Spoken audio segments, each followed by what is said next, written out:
Oremos. Señor, te queremos alabar por quien tú eres, Señor. Gracias porque hasta que estemos en este mundo, nosotros vamos a ser sostenidos por tu poder.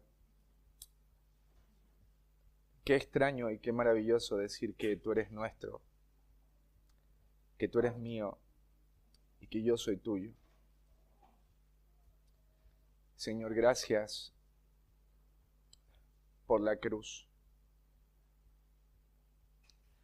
Gracias por tu bendita sabiduría. Gracias por la iglesia, Señor. Gracias por cómo la diseñaste. Gracias porque es tu familia y porque cuando estamos juntos, tú habitas en las alabanzas de tu pueblo. Gracias, Dios, porque abriste la salvación no solo a judíos, sino también a nosotros que no somos judíos, a los que estábamos sin Dios y sin esperanza en este mundo. La salvación también nos fue abierta. Gracias por haber abierto nuestros ojos para entender quién eres tú y lo que somos. Gracias, Señor, porque todo lo lindo que tenemos viene de tu mano. Gracias porque si nos despertamos y estamos vivos, somos tuyos. Y si no volvemos a despertar más, aún mejor, porque vamos a estar delante de tu presencia. Gracias, Dios, porque vivos o muertos, ganamos. Porque vivos o muertos, tú nos acompañas. Porque vivos o muertos, al final la gloria es tuya y la victoria también. Bendito sea tu nombre, Señor. En Cristo Jesús, te agradecemos, Padre. Amén. Amén.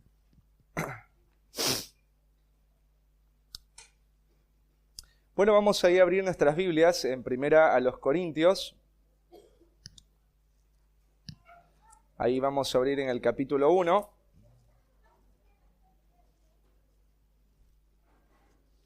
Tengámoslos preparados.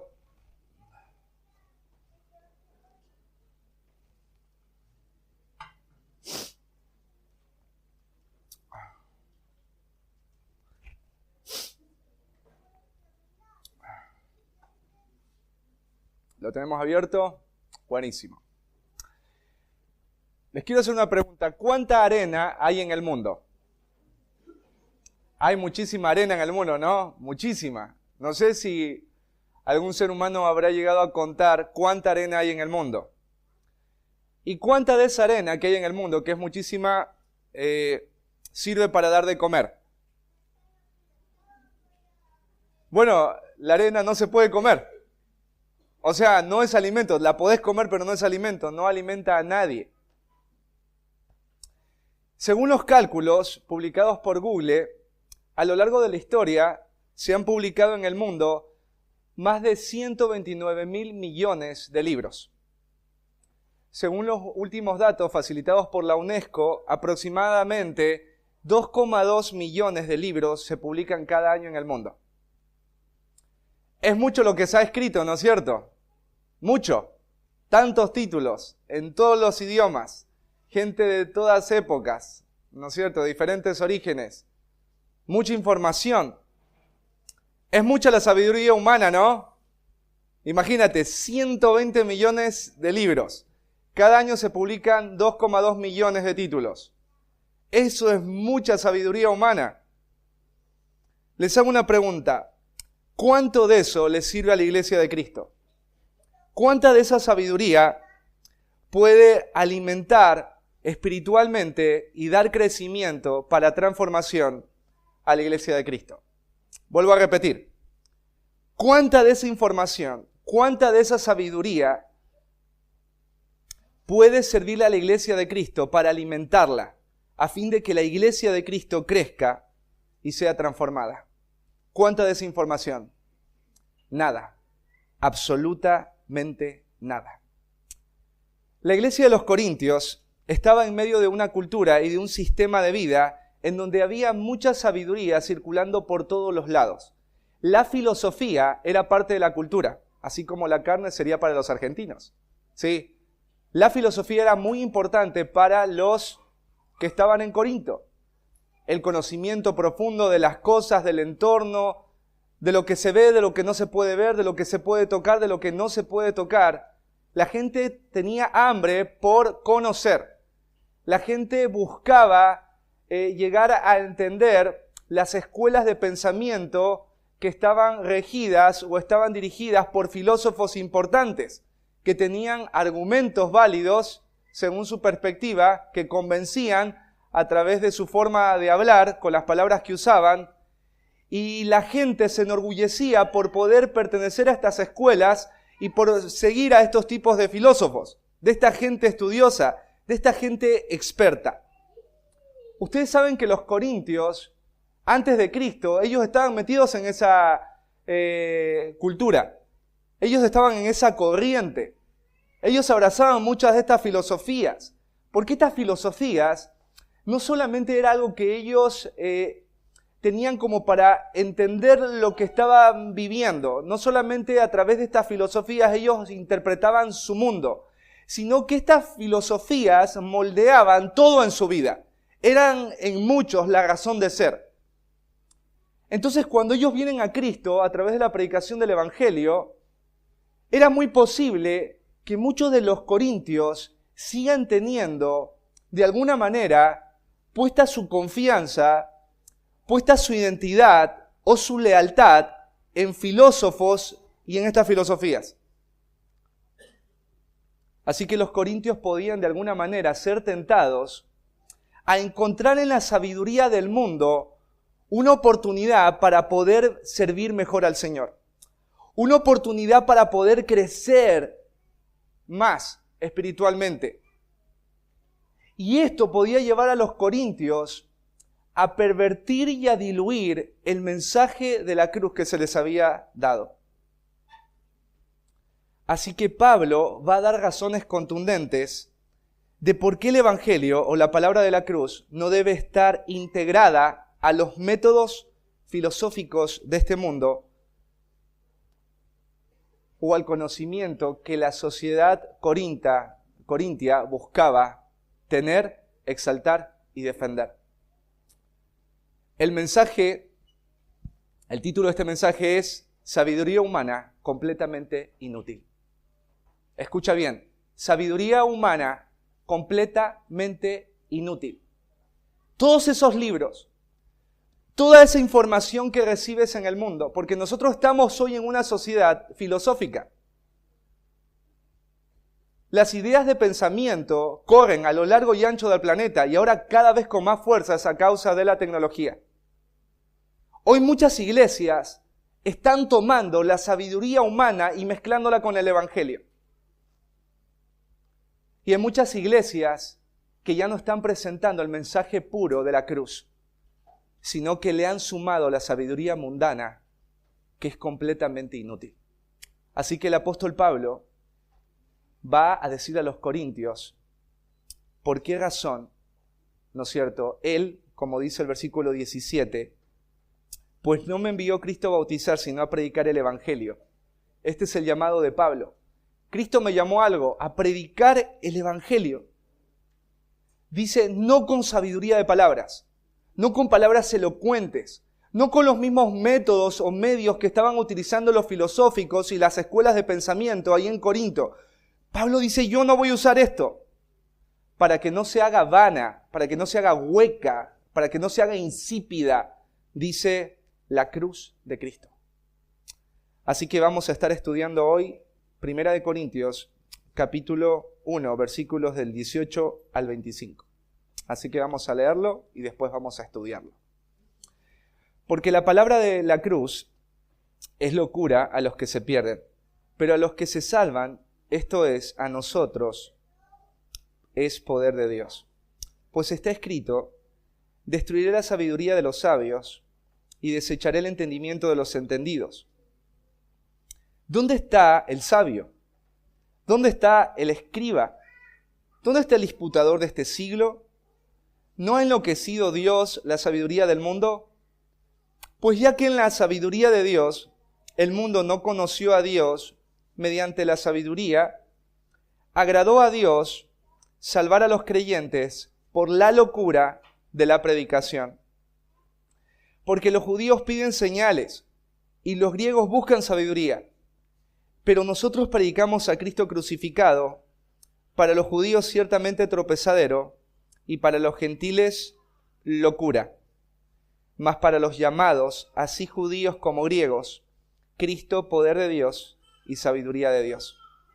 Porque lo insensato de Dios es más sabio que los hombres, y lo débil de Dios es más fuerte que los hombres.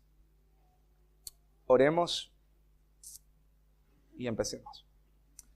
Bendito Dios y Padre, queremos rogarte en esta mañana que tú nos des la gracia para poder alabarte escuchando tu verdad y obedeciéndola. Señor, esta carta fue escrita hace muchos años atrás, siglos atrás, pero tiene tanto impacto para nosotros como lo fue en aquel momento. Y te rogamos, Señor, que nos des corazones que estén abiertos a poder recibir lo que hace más de siglos atrás le fue dado también a los creyentes. Guíanos, Señor, y dame de tu gracia para explicarlo fielmente, para poder explicarlo de manera clara, Señor, como tú lo diste. Ayúdame, Señor, ayúdanos a todos. En el nombre de Cristo Jesús te lo pedimos, Padre. Amén. ¿Por qué razón los cristianos no deberían considerar la sabiduría del mundo? ¿Por qué razón los cristianos deberían rechazar y ver la sabiduría como algo completamente inútil? O sea, lo que el mundo tiene para ofrecer, ¿por qué verlo, su conocimiento, como algo inútil? Primera razón, porque la sabiduría de este mundo desprecia la sabiduría divina. Esa es la primera razón. No podría yo apreciar la sabiduría del mundo porque la sabiduría del mundo desprecia la sabiduría de Dios. Punto. Versículo 18. Dice acá el apóstol Pablo, porque aquí hay una razón, y esta razón está determinada por lo que anteriormente dijo. Yo no usé sabiduría de palabras para predicar el evangelio. ¿Por qué? Porque la palabra de la cruz es locura a los que se pierden. Bueno, acá palabra tiene que ver con el discurso o mensaje. Pablo no compartía palabras espirituales. Él compartía un discurso, un mensaje completo revelado por Dios a los hombres. Y este mensaje, este discurso, este contenido estaba basado en una sola cosa. Y dice acá, la cruz. La palabra, el mensaje, el discurso, ¿de qué? De la cruz. Me llama la atención porque la cruz hace referencia a la estructura de madera que consistía en un poste vertical con una pieza transversal, como lo vemos acá atrás, sobre la cual eran clavadas las muñecas y los pies de los individuos como forma de ejecución. En aquel tiempo los corintios sabían, porque eran parte del Imperio Romano, que lo peor de la sociedad iba a terminar en una cruz. Que la cruz era una representación de cómo el imperio podía ponerse por encima de cualquier hombre, de cualquier mujer que perteneciese a ese imperio, a tal punto que de no responder al imperio, la única opción para esta persona era terminar allí. El mensaje de la cruz, el discurso de la cruz, no era un mensaje bello, fuerte, no era atractivo. Ponte a pensar, ¿qué puede ofrecer la cruz? No hay victoria en la cruz. Los que están puestos en la cruz son pobres, débiles, injustos, malhechores, rebeldes, Necios. En la cruz hay vergüenza, hay juicio, hay dolor, hay pérdida, hay represión. O sea, en ese tiempo jamás una mujer hubiese utilizado aretes en forma de cruz. Jamás la gente hubiese decorado su casa con una cruz. ¿Por qué decorarías tu casa con un símbolo de muerte, de debilidad, de opresión del imperio? ¿Por qué? Pero este mensaje de la cruz es el Evangelio de Cristo. ¿Y qué es el Evangelio? Porque hay muchos creyentes que ni siquiera saben por qué le dicen a los evangelios evangélicos. ¿O de dónde viene la palabra evangelio? ¿O qué significa evangelio? Evangelio es buena noticia. ¿Las buenas noticias de qué? Bueno, Pablo, miren ahí, vamos a 1 de Corintios.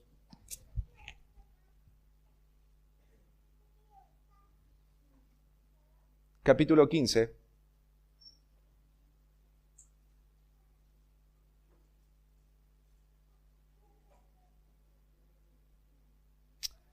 Del 1 al 4. Dice, además os declaro, hermanos, el evangelio que os he predicado. Pablo habla aquí que él ha predicado el evangelio. Dice, el cual también recibisteis, en el cual también perseveráis. Por el cual asimismo, si retenéis la palabra que os he predicado, sois salvos, si no creísteis en vano. Y ahí va a explicar qué fue lo que él les declaró y ellos recibieron y perseveran en eso que Pablo les declaró. Dice, porque primeramente os he enseñado lo que asimismo recibí. El contenido del evangelio, la palabra de la cruz, no fue algo que Pablo se lo inventó. O sea, vino a través de una fuente y esta fuente es el mismo Dios.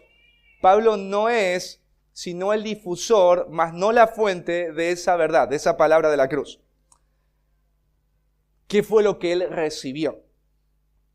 Que Cristo murió por nuestros pecados conforme a las Escrituras. Que Cristo murió. ¿Quién es Cristo? Jesús, judío. ¿Cómo murió? Murió en una cruz. Y esta muerte fue conforme a las Escrituras. ¿Qué Escrituras? El Antiguo Testamento. Ya se había profetizado que Jesús, que el Mesías, iba a morir, no por sí, a él lo iban a matar. Versículo 4, y que fue sepultado y que resucitó al tercer día conforme a las Escrituras. Este es el mensaje, ese es el Evangelio, que Cristo murió conforme a las Escrituras, fue sepultado y resucitó conforme a las Escrituras. La palabra de la cruz es el Evangelio. Y los apóstoles predicaban el mensaje de la cruz. La cruz. La cruz. A los seres humanos nos encanta la belleza, ¿no? Por ejemplo, cuando pusimos esos nuevos medidores, miren cómo nos quedó la pared. Realmente horrible, diría la Cristisoria, ¿no?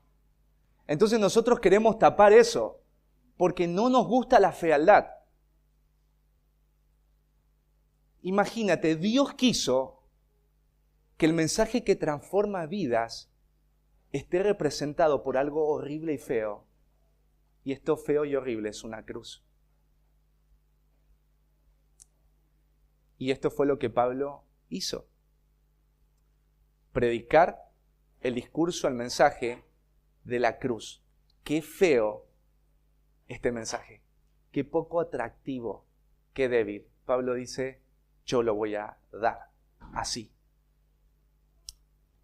Y en el versículo 18, volvamos, dice que la palabra de la cruz es locura.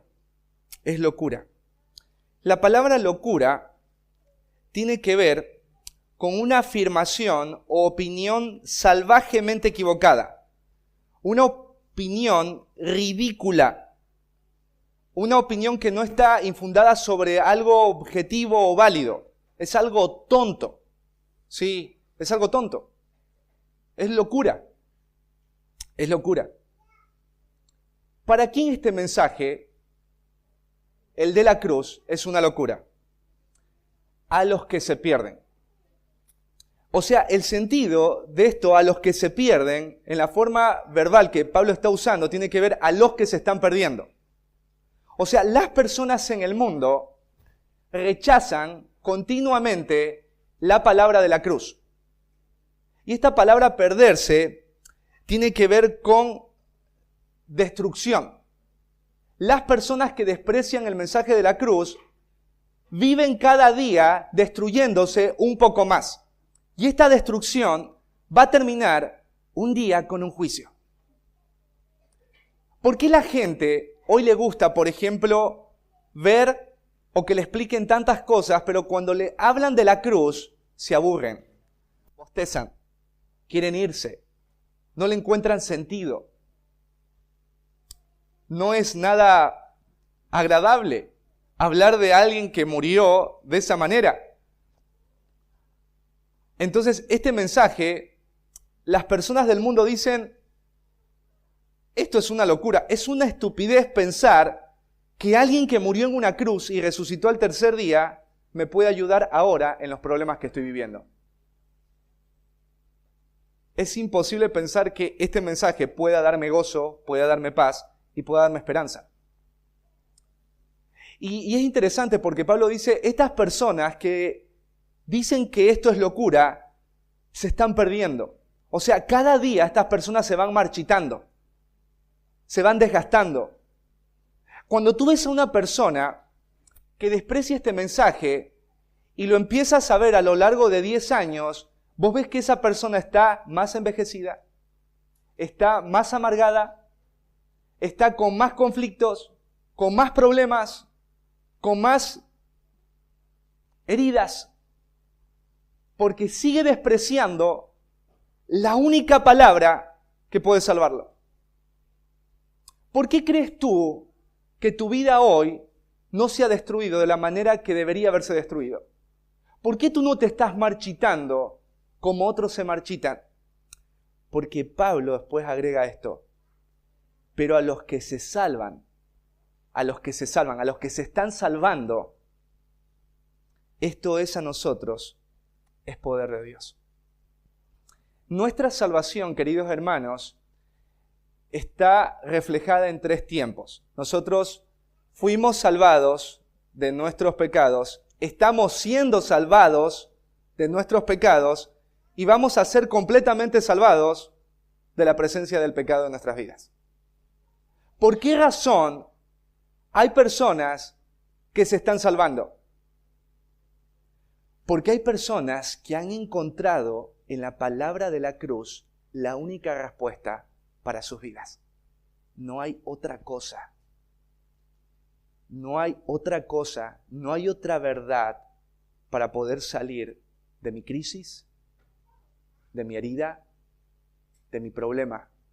Y por eso dice, estos se están salvando, se están salvando.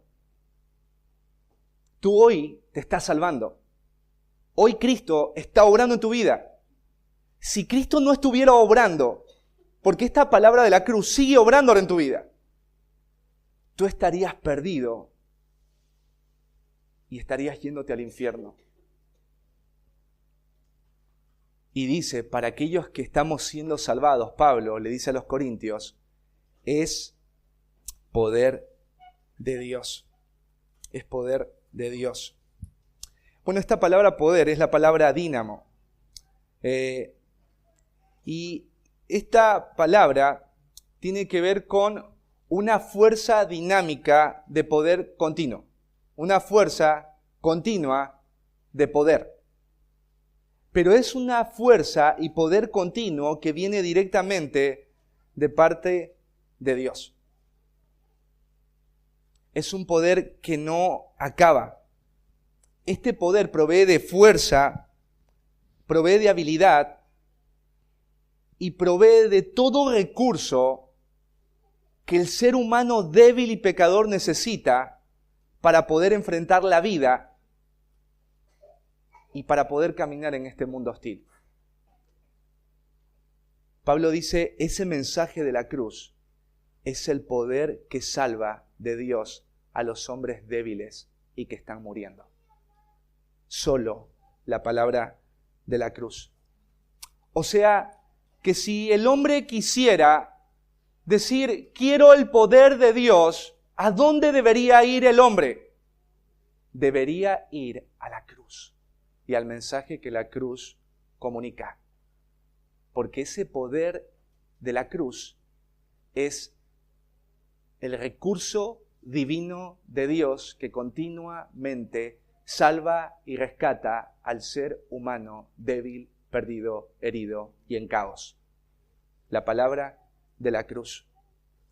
Este poder, por ejemplo, es el que hizo que la iglesia primitiva predique con valentía, que se hicieran grandes señales, milagros y prodigios, que se libertara a los cautivos por el diablo. Este poder provocaba que los hombres se convirtieran de los ídolos al Dios verdadero. Este poder fue el que convirtió a pescadores, a hombres del vulgo y sin letras, en valientes predicadores. Este poder fue el que obró a través de Pedro para sanar a un hombre que era cojo de nacimiento. Este poder es el que convirtió a un acérrimo perseguidor de la iglesia, a un gran perseguidor de la iglesia como Saulo, en su más grande defensor y difusor. Esta palabra de la cruz ha transformado sociedades, naciones y a hombres. Esta palabra de la cruz es la que ha transformado tu vida. Porque esa palabra de la cruz, si no estuviera sobre ti, tú no tendrías ninguna esperanza. Y los que tienen esta palabra saben que es verdad. Porque saben que si no hubiese aparecido esta palabra, vos no podrías hacer ni vivir de la manera en la que hoy vives. Porque la palabra de la cruz es poder a los que se están salvando. Pero es locura, ridiculez, estupidez para los que se están perdiendo. Por eso el mundo no quiere escuchar la palabra de la cruz. Porque es fea, débil, no me puede ayudar en mi problema. Pero para ti no debería ser eso. Porque es el poder de Dios continuo que te saca de cualquier caos, circunstancia en el que se encuentre tu vida. Porque es la gloria de Dios. Así que ese es el primer punto. La sabiduría de este mundo, ¿por qué no debo tomarla en cuenta? Porque es completamente inútil. Porque desprecia la sabiduría de Dios. La sabiduría de Dios es la cruz, el mundo la desprecia. ¿Cómo podrías tú pensar, voy a utilizar algo que el mundo proclama y que al mismo tiempo desprecia a Dios y voy a pensar que esto me va a ayudar a mí a salir adelante? No, queridos corintios, Pablo les dice no. Para los que se pierden eso es locura. Pero para ustedes es el poder de Dios. Segundo, la sabiduría de este mundo es completamente inútil y no debería usarla la iglesia porque está destinada al fracaso y a la destrucción. ¿A quién le gustaría poner su casa en un lugar donde sabes que van en un momento a destruirlo? ¿Vos pondrías tu casa ahí? No, sería una necedad. Entonces Pablo acá, en el versículo 19, dice, pues está escrito. Hay algo que se ha profetizado, y esto que se ha profetizado es un designio de Dios. Cuando hablo de designio, es algo que Dios va a ejecutar y nadie lo va a detener. Dios es el que ha designado hasta dónde las aguas en el mundo van a avanzar. Él es el que ha designado. Él ha puesto límites a las estrellas, a las constelaciones, incluso hasta el diablo Dios le pone límites. Entonces, Él ha designado algo, y esto está profetizado. ¿Qué es lo que está profetizado? Dice, destruiré la sabiduría de los sabios y desecharé el entendimiento de los entendidos. Bueno, esta palabra destruir tiene que ver con algo que va a terminar. Algo que alguien va a trabajar para que se provoque la ruina de eso. O sea, Dios va a traer ruina ¿a qué cosa? A la sabiduría de los sabios. Esta palabra sabiduría tiene que ver con la capacidad de adquirir y discernir la verdad acerca de los temas naturales y sobrenaturales, ¿no es cierto? Hay gente que ha escrito libros en donde te dicen cómo funciona el universo y cómo debería funcionar la vida, cómo deberías vivir y qué es lo que deberías lograr buscar en la vida. Dios dice, yo voy a destruir eso. Yo voy a traer ruina. O sea, Dios va a considerar eso como anatema. ¿Se acuerdan cuando Dios introdujo al pueblo de Israel en Jericó? Dijo, no toquen nada, todo esto es anatema, todo esto va a ser destruido. Dios dice que va a destruir todo esto que el mundo, la sabiduría humana, usa para definir lo que entiende por sobrenatural y lo que es natural. Dios lo va a destruir. También, ¿qué dice esta profecía? Dice, y desecharé el entendimiento de los entendidos. Bueno, esto de desechar tiene que ver con invalidar o quitar la fuerza legal. ¿Sí? Por ejemplo, tú puedes reclamar algo en tanto que ese algo sea un derecho, algo legal. Y si no es legal, no puedes reclamar nada, porque no tiene una fuerza legal. Entonces Dios dice que va a traer ruina, pero va a quitarle toda autoridad, toda legitimidad a eso que el mundo proclama como sabiduría. Y aquí tiene que ver con entendimiento. El entendimiento es la capacidad para entender el significado o la importancia de algo. Entonces, la sabiduría te dice del mundo qué es importante y qué no es importante. Porque ellos tienen una forma de ver las cosas. Y los argumentos pueden ser muy válidos. Y pueden sonar muy atractivos. Y hasta incluso te pueden convencer. Pero Dios dice, yo voy a traer destrucción y yo voy a desechar, a quitar la autoridad a esa sabiduría, a los entendidos.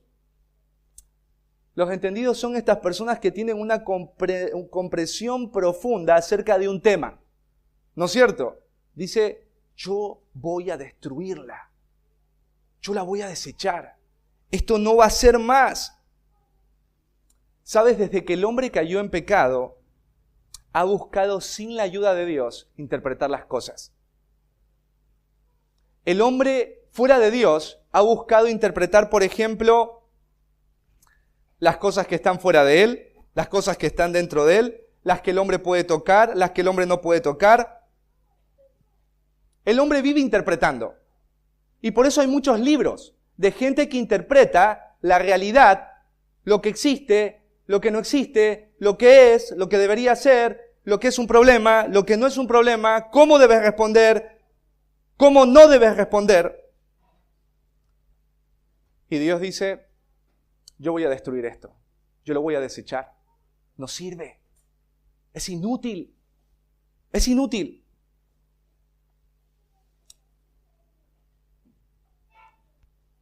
En Santiago dice que la sabiduría humana puede ser animal y hasta diabólica. Hasta diabólica. Ahora imagínate, ponte a pensar, ¿cómo yo podría buscar la sabiduría del mundo que ha venido a través de interpretaciones de gente necia que no conoce a Dios, que no reconoce las Escrituras, y pensar que eso a mí me puede ayudar aparte de la Biblia como un suplemento? Jamás, dice Pablo, está profetizado, es un designio de Dios.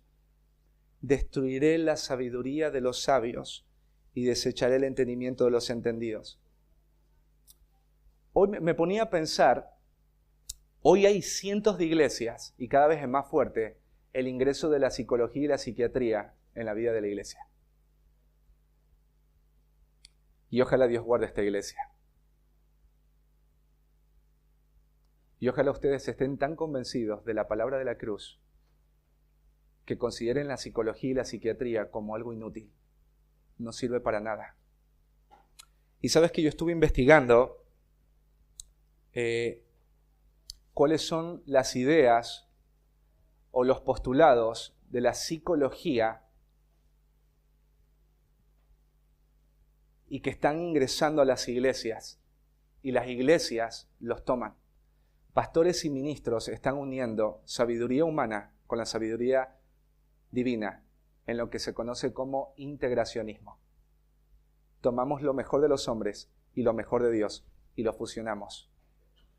¿Qué comunión tienen la luz con las tinieblas? ¿Qué comunión tiene lo terrenal con lo que es espiritual? No unas jamás eso, porque Dios dice que lo va a destruir. ¿Cómo podrías unir algo que Dios desecha y considera inútil? Sería una necedad de tu parte. La palabra de la cruz es poder. Mira, te voy a decir algunos postulados, los saqué de la página Coalición por el Evangelio. Estos son los fundamentos o ideas de la sabiduría humana, en este caso de la psicología. Hay personas que dicen, Diego, yo estoy yendo a un psicólogo cristiano. No hay. A ver, ¿existe el diablo santo? O sea, no puedes unir estos dos conceptos. Los cristianos no necesitan psicólogos, terapistas. Necesitas abrazarte de la palabra de la cruz, porque es el poder, el dínamo. Es el recurso salvífico de Dios para que vos vivas lo que sin ese poder no podrías vivir. Para que vos puedas hacer lo que sin ese poder no podrías hacer. La palabra de la cruz es poder a los que se están salvando. Bendito sea el Señor.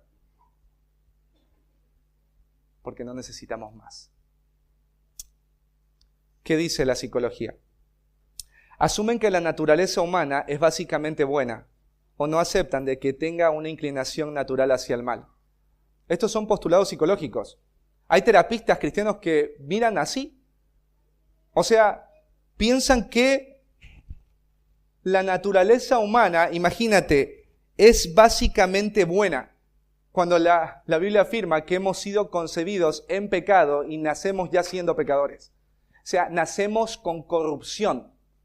Y a medida que vamos creciendo, esa corrupción se hace más grande o florece. La psicología promueve que las personas tienen la respuesta a sus problemas dentro de sí mismas. No las Escrituras, no Cristo, sino en ti está la solución. Algunos proponen que la clave para entender y corregir las actitudes y acciones de una persona yace en alguna parte del pasado.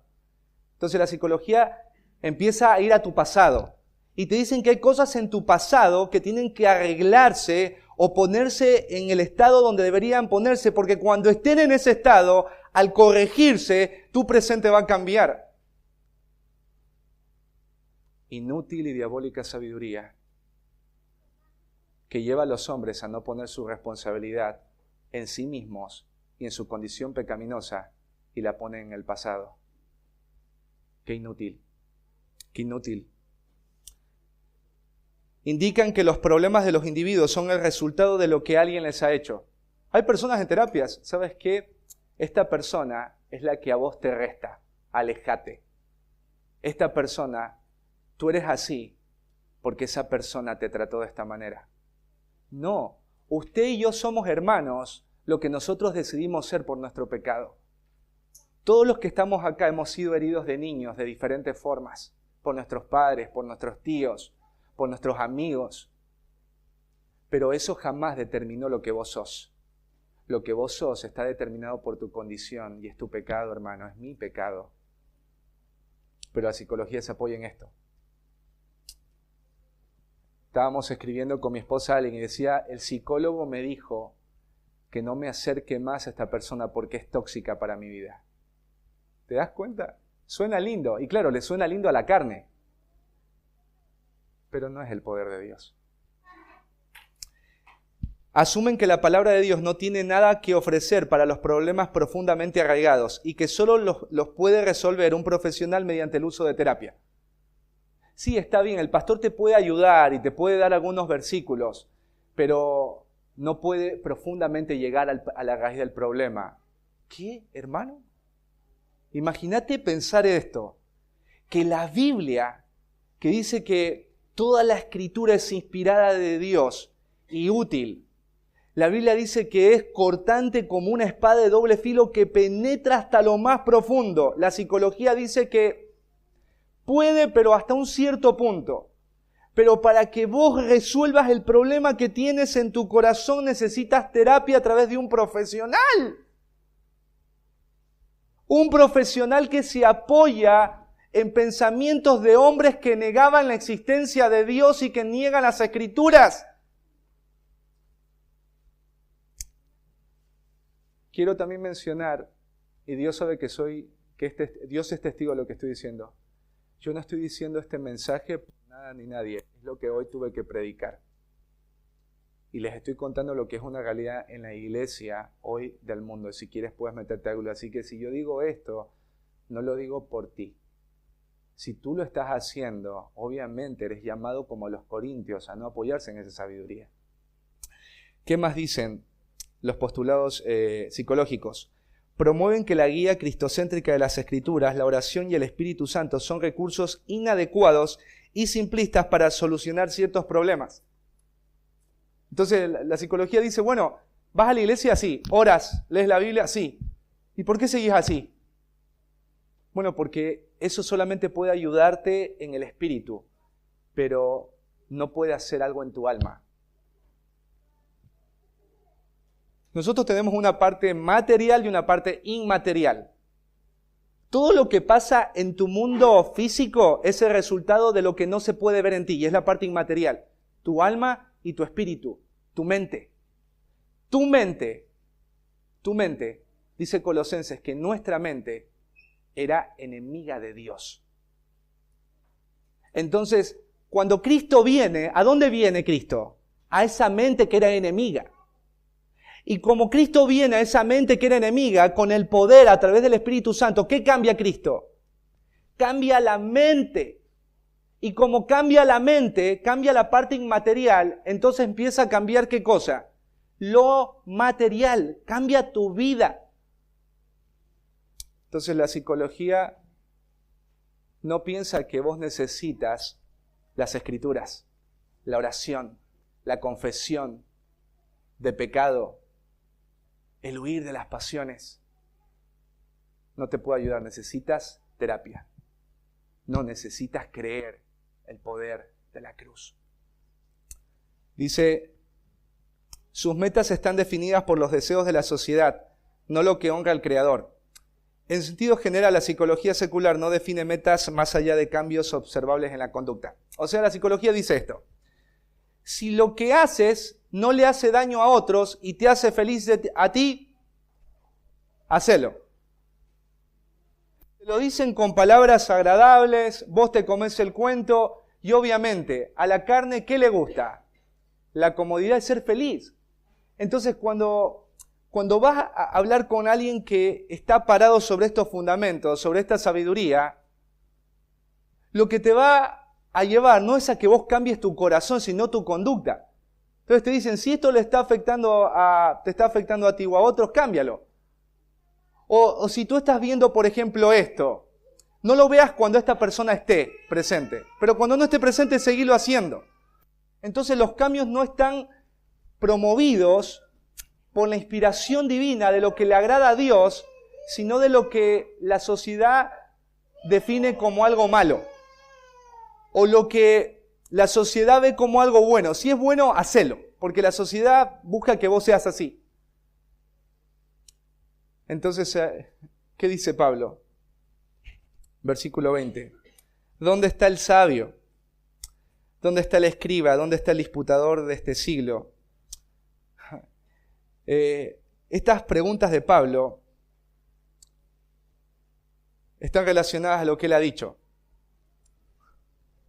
Si Dios va a destruir la sabiduría y va a desechar el entendimiento de los entendidos, ¿qué tienen los sabios?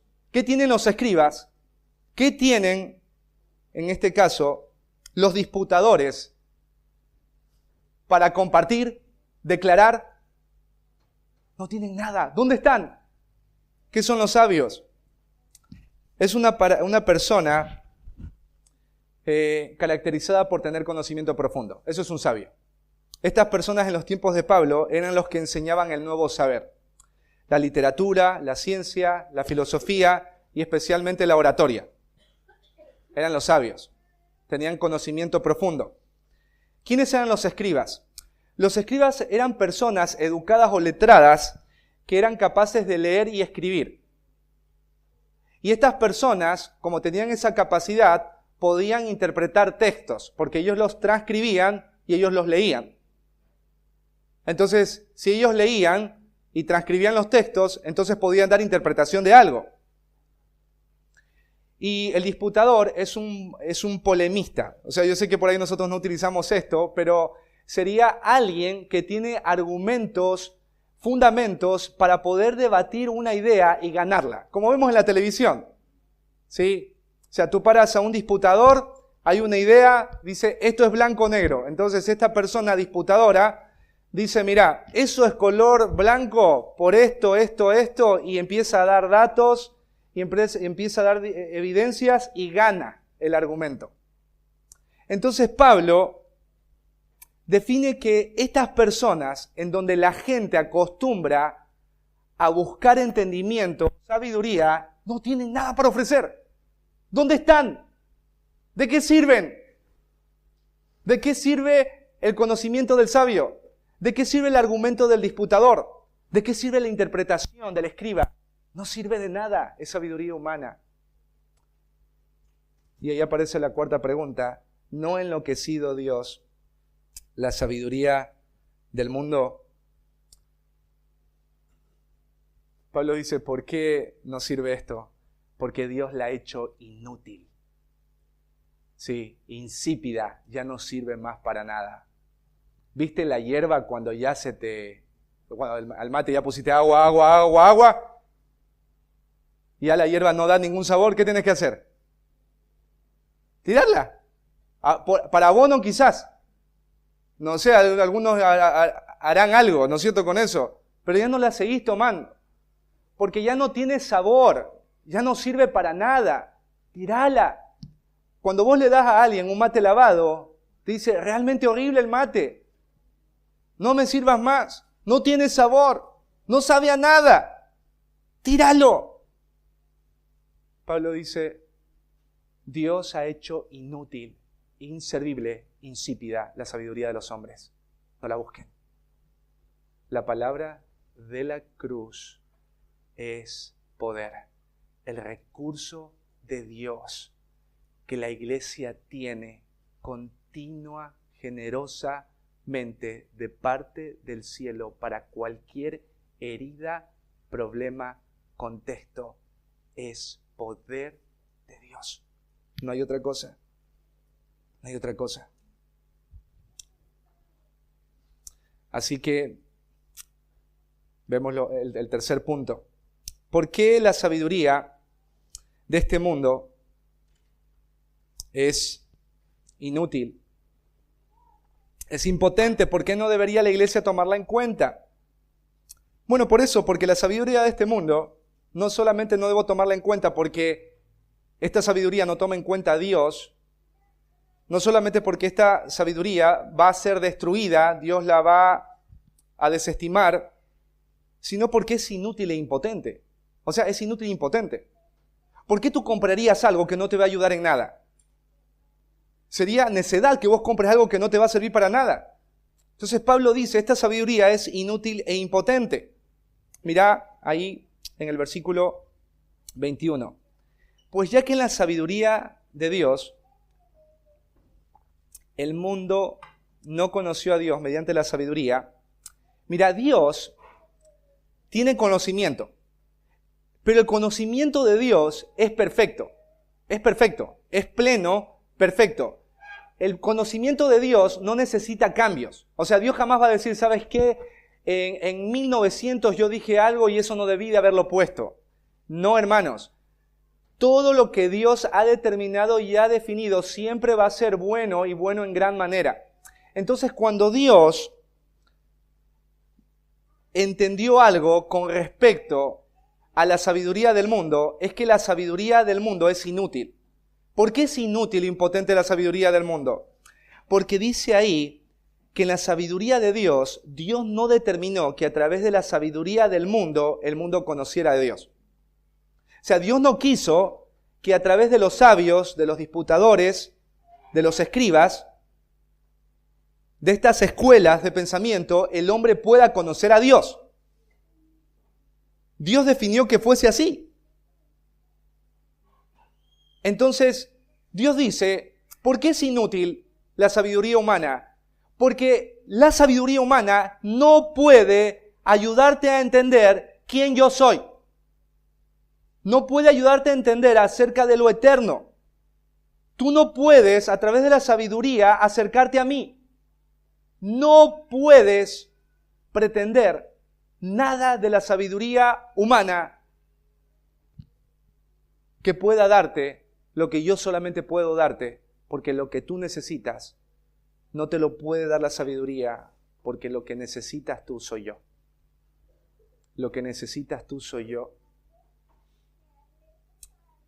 Cuando vos te pones a pensar, ¿cuál es tu mayor problema? ¿Cuál es tu mayor necesidad?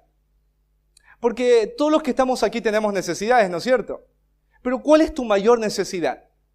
O ponte a pensar, al auto que yo tengo, o sea, hace poco lo fui a retirar, yo no sé qué se le va a destruir. Y a veces uno dice, ¿qué más? ¿Qué más? ¿Cuál sería la pieza maestra para arreglar y que el auto no se desarregle ni se destruya más? Bueno, yo no lo sé. Pero cuando tú ves tu vida, vos dices, imagínate que vos ves tu vida ahí en un cuadro y tú te preguntas, ¿qué podría cambiar en mi vida para que toda mi vida cambie? ¿No es cierto? O qué necesidad, al ser respondida en mi vida, puede hacer que yo esté completamente lleno. Dios. Tú necesitas Dios. Tú no necesitas un cambio de pareja, tú no necesitas que tus hijos ya crezcan, tú no necesitas un cambio de iglesia, tú no necesitas una cirugía en el cuerpo para estar más flaquito, más gordito. Tú no necesitas, ¿no es cierto?, un cambio de trabajo, un cambio de carrera, nuevos aires, nuevos amigos, más viajes. Tú necesitas a Dios. Tú necesitas a Dios. Tú necesitas a Dios y la sabiduría del mundo no te la puede dar. No te la puede dar. Por eso hay mucha gente que ya no quiere asistir a los cultos, ¿no es cierto? En las iglesias cada vez hay más gente que sale de la que entra. Pues no, siempre voy a la iglesia y me termino hablando que Cristo es lo que vos necesitas. Cristo es lo que vos necesitas. Cristo es lo que vos necesitas. Siempre me dicen lo mismo. Siempre me dicen lo mismo. ¿Y por qué te dirán siempre lo mismo? Jesús dijo, yo soy el camino. Yo soy el camino. Yo soy el camino. Yo soy la dirección. Yo soy la verdad. Yo soy la vida. Yo soy la vida. Nadie puede venir al Padre si no es por mí. Y esta es la vida eterna, que te conozcan a ti y al que has enviado. La sabiduría del mundo no te va a ofrecer lo que tú necesitas. Por eso es inútil e impotente, porque no te da a Dios. Usa a Dios como medio, pero Dios no es el fin. En el caso de la psicología cristiana. Dios no es el fin, y por eso sigues igual. Y digo, pero yo sigo igual, porque en lo más profundo de tu corazón, tú no crees que Dios es lo que tú necesitas. Dices, bueno, sí, es verdad. ¿Viste cuando uno dice, qué rico el fideo con tuco, pero falta un pan? O tienes algo, pero falta la Manaos. Se puede entender que eso te pase a vos en la comida, pero con Cristo no, hermano, en tu vida. Cristo no necesita agregados. Cristo más un viaje, Cristo más una carrera, Cristo más un esposo, Cristo más hijos, Cristo más salud, Cristo más dinero, Cristo más trabajo. No, o Cristo o nada. O Cristo o nada. O Cristo nada. Hay poder en la cruz. Hay poder en Cristo. Él es la vida. Y la vida se manifestó para que en esa vida tú puedas tener vida y esperanza en cualquier circunstancia en la que vos te encuentres. Así que por eso Pablo dice, es inútil. Porque dice, en esta sabiduría nadie puede, el mundo no puede conocer a Dios. Sigamos el texto. Dice ahí, agradó a Dios salvar a los creyentes por la locura de la predicación. Acá dice que Dios no le agradó, no vio bien que a través de la sabiduría humana el hombre pudiera conocer a Dios. Él no vio que eso era bueno, pero Dios vio algo que sí era bueno. Dios sí vio algo que era agradable, algo que le producía placer. ¿Qué es lo que Dios le producía placer? Agradó a Dios salvar. La palabra salvar tiene que ver con rescatar, con preservar algo o alguien de un peligro. No, vos por ejemplo dices, yo quiero que la torta, viste que hay en Estados Unidos, cuando vos te casás, está la torta de boda, ellos tienen esa costumbre. Y la torta de boda después la guardan, ¿no es cierto?, en el freezer, para después en el primer año de aniversario, creo que es así, amor, ¿no es cierto?, se la vuelven a comer. Uy, ¿un año la torta? ¿Cómo puede ser que una torta permanezca bien un año? Porque fue preservada y rescatada metiéndola en un freezer, ¿no es cierto? A Dios le agradó algo. Dios vio hermoso, bueno en gran manera, como dice en Génesis. ¿Qué cosa? Salvar a los hombres, rescatar, preservarlos. Escucha, rescatar y preservarlos. ¿De qué Dios te puede rescatar? De todo, pero del mayor mal. ¿Cuál es el mayor mal? El pecado de tu alma. Ese es tu mayor mal. Esa es la causa de tu falta de esperanza, la causa de tus relaciones rotas, de tus heridas, la causa de tus malas decisiones, de tu vacío. Tu vacío es por tu pecado. ¿Y qué dice? A Dios le agradó, Dios vio algo bueno y no era la psicología, no era la sabiduría humana. ¿Qué era? Salvar a los creyentes. Rescatar y preservar por la locura de la predicación. Y aquí es una ironía, porque Pablo está diciendo lo que te salva es lo tonto de la predicación, lo feo de la predicación, lo insensato. Ese mensaje de la cruz, esa persona que fue crucificada como que fuera un criminal, ese mensaje ridículo, ese mensaje que no es atractivo, a Dios le agradó a través de ese mensaje salvarte la vida y cambiarte la eternidad. Por eso no hay otro. No hay otro. Versículo 22.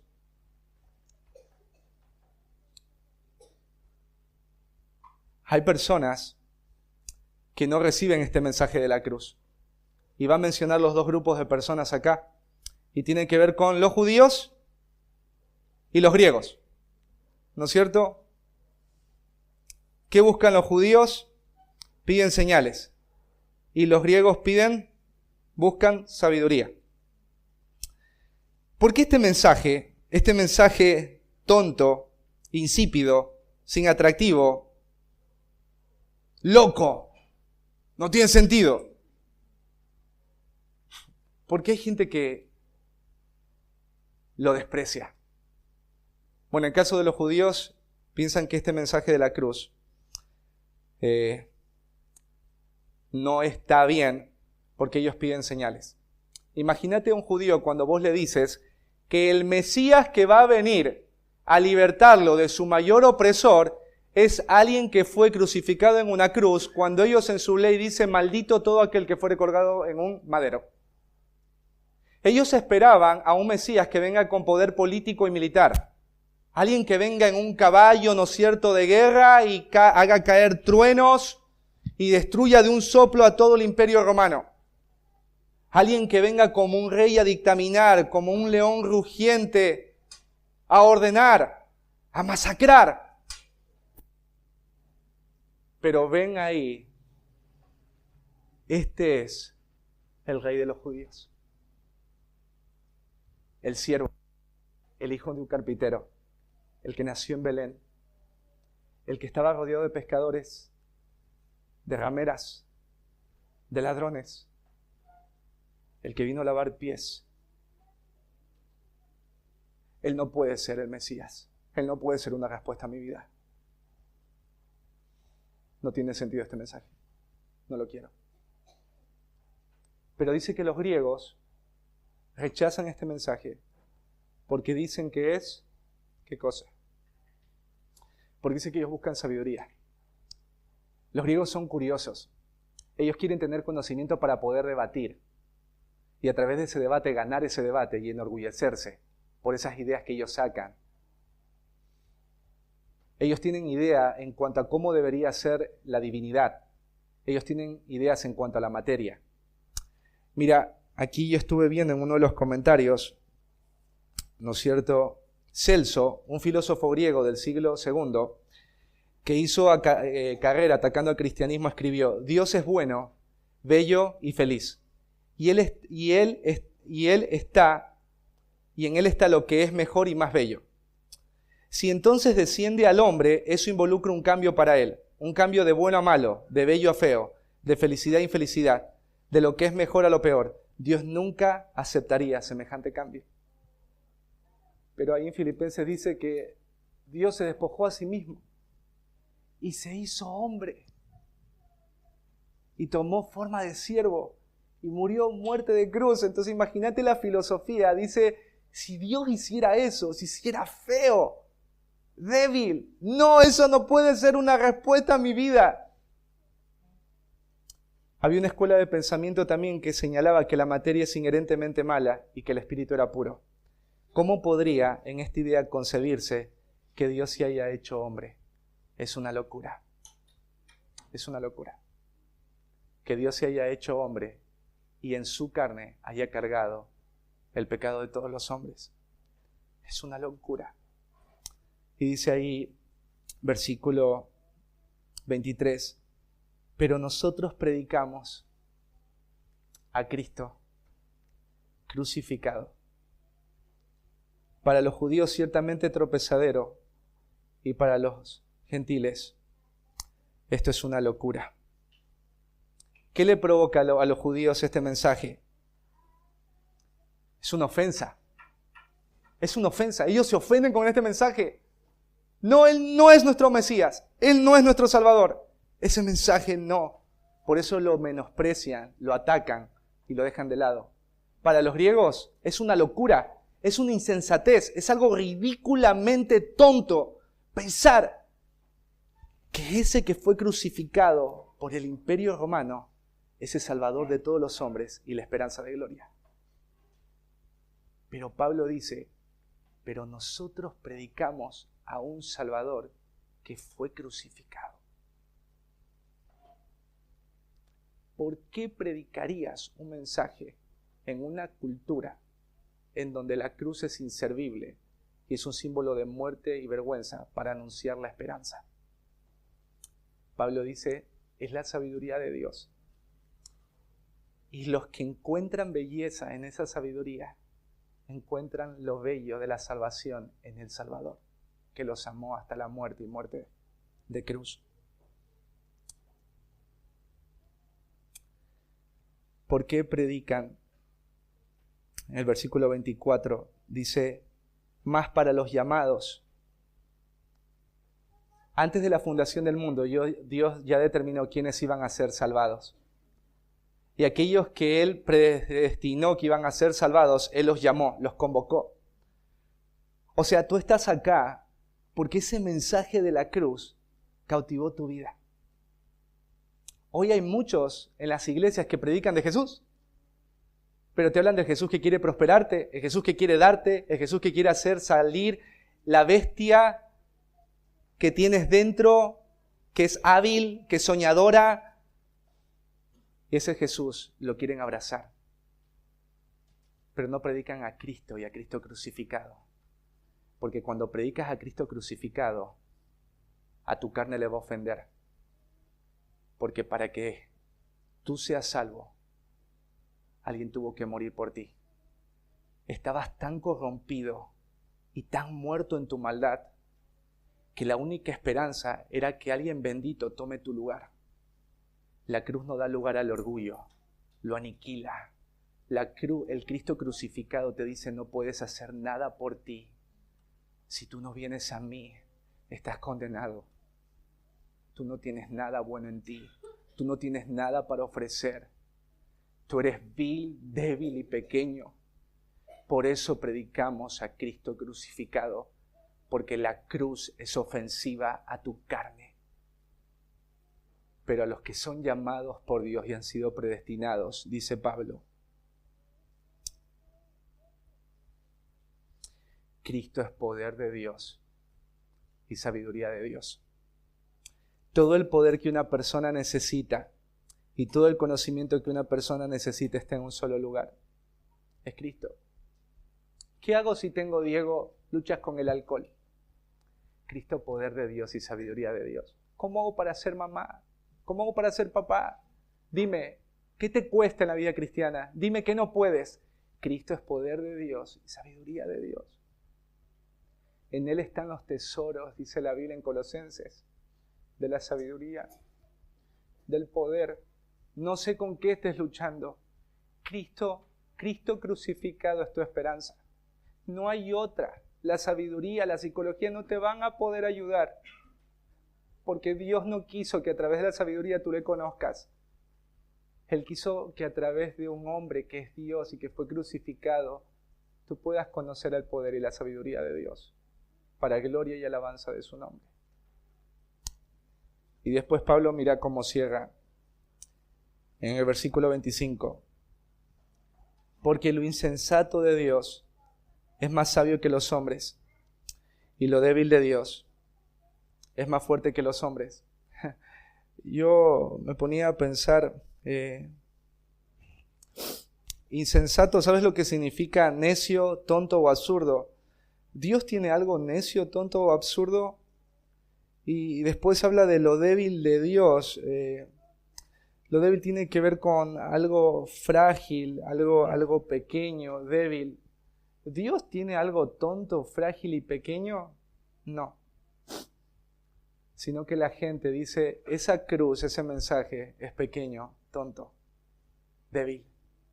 Entonces Pablo dice, eso débil, eso tonto, eso que no es atractivo, eso es más fuerte, más poderoso, más sabio que toda la sabiduría contenida de todos los hombres. Ponte a pensar, te lo repito, ese mensaje de la cruz, esa idea de que ese Dios se hizo hombre, que es un hecho, que no parece atractivo, que no parece fuerte, que parece tonto y ridículo. Eso es más bello, fuerte, sabio que todo lo que estos hombres a lo largo de toda la historia han recolectado como información. ¿Cómo se habrán sentido los corintios al escuchar esto?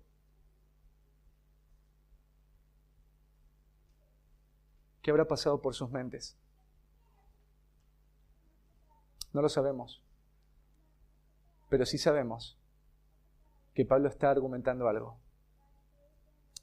La sabiduría del mundo es inútil. No puede ayudarte en nada, alimentarte en nada, transformarte en nada. Por eso Pablo dijo, Cristo, poder de Dios. Por eso predicamos a Cristo y a Cristo crucificado. En Tito dice, Porque la gracia de Dios se ha manifestado a todos los hombres, enseñándonos que renunciando a la impiedad y a los deseos mundanos, vivamos en este siglo sobria y justamente. ¿Quién es la gracia? ¿Qué gracia se manifestó? Cristo. Esta gracia que es Cristo te enseña a renunciar ¿a qué? ¿O te instruye a qué? A una vida en donde no hay Dios, no hay ley. Renunciando a la impiedad, a una vida sin Dios. Y a los deseos mundanos, a una vida controlada por los deseos de la carne. Dice, podamos vivir en este mundo sobria, autocontrolado, ya no gobernado por tus caprichos, deseos, sentimientos. Vivamos en este siglo, en esta época, sobria, justa, podamos vivir una vida que ayude a los demás, que bendiga a los demás. Y piadosamente, una vida que honre el nombre de Cristo. Y ahí no hay sabiduría humana.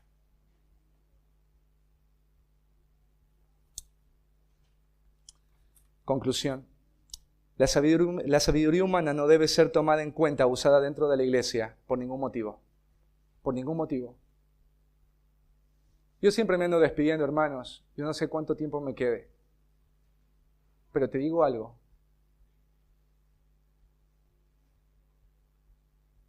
Nunca permitas que en esta iglesia entre la psicología y la psiquiatría y la sabiduría de este mundo. Porque si entra, ya no hay poder de Dios.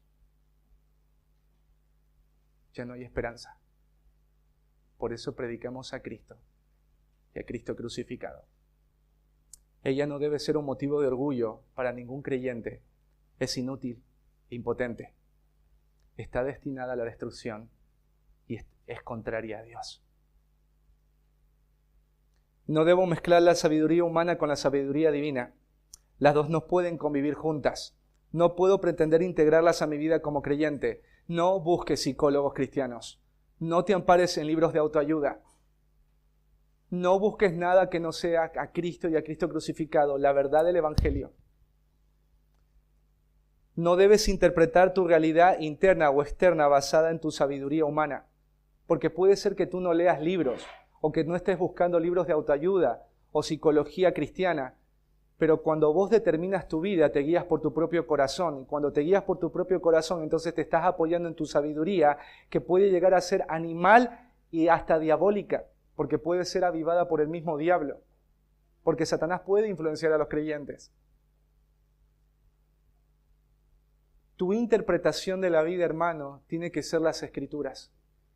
Si la Biblia no está de acuerdo con lo que tu corazón dice, entonces tu corazón no debería seguir buscando eso. La sabiduría no tiene poder para salvarme o responder a mis problemas más profundos. Hoy hay cristianos con depresión, ataques de pánico, porque hoy la psicología no le llama pecado a lo que está pasando en la gente. Le ponen nombres como de enfermedades. No son enfermedades. Son manifestaciones de corazones orgullosos, egoístas, necios, rebeldes, que no quieren y desprecian el mensaje de la cruz. Dominar o conocer la sabiduría humana no debería ser un motivo de orgullo, hermano. ¿Cómo podrías enorgullecerte de algo que Dios ha planeado destruir o considera inútil? Si hay un curso de psicología, no lo vamos a tomar. Nada que venga del mundo lo vamos a tomar, porque es inútil, no me va a ayudar, no me va a rescatar de nada. Puede cambiar un poco mi conducta, me puede dar ciertos tips, pero no puede cambiar tu corazón, no te puede rescatar de ti mismo, no te puede transformar, no te puede dar gozo, paz y esperanza. Nunca te enorgullezcas porque sabes algo del mundo, porque terminaste de leer un libro del mundo, o porque vos tomaste esa decisión basado en lo que vos pensabas. No te enorgullezcas. La sabiduría del mundo dice que la sabiduría de Dios es locura. ¿Cómo podrías tú enorgullecerte de algo que menosprecia a Dios? La sabiduría de Dios es poderosa.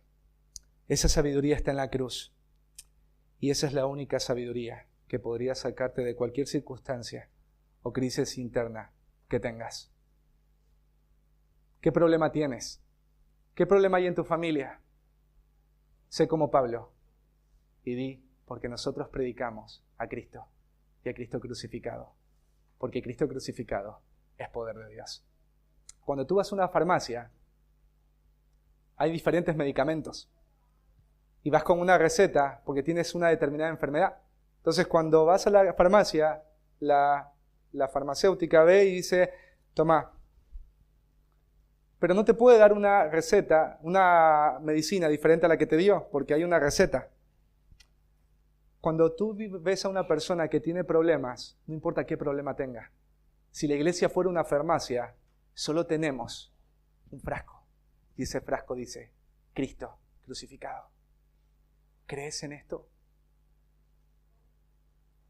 Cristo es poder de Dios, porque la gracia de Dios se ha manifestado a todos los hombres, enseñándonos que renunciando a la impiedad y a los deseos mundanos, vivamos en este siglo sobria y justamente. Hay poder en la cruz de Cristo. Tú no necesitas otra cosa, sino a Cristo mismo, a Cristo que murió crucificado por ti y por mí.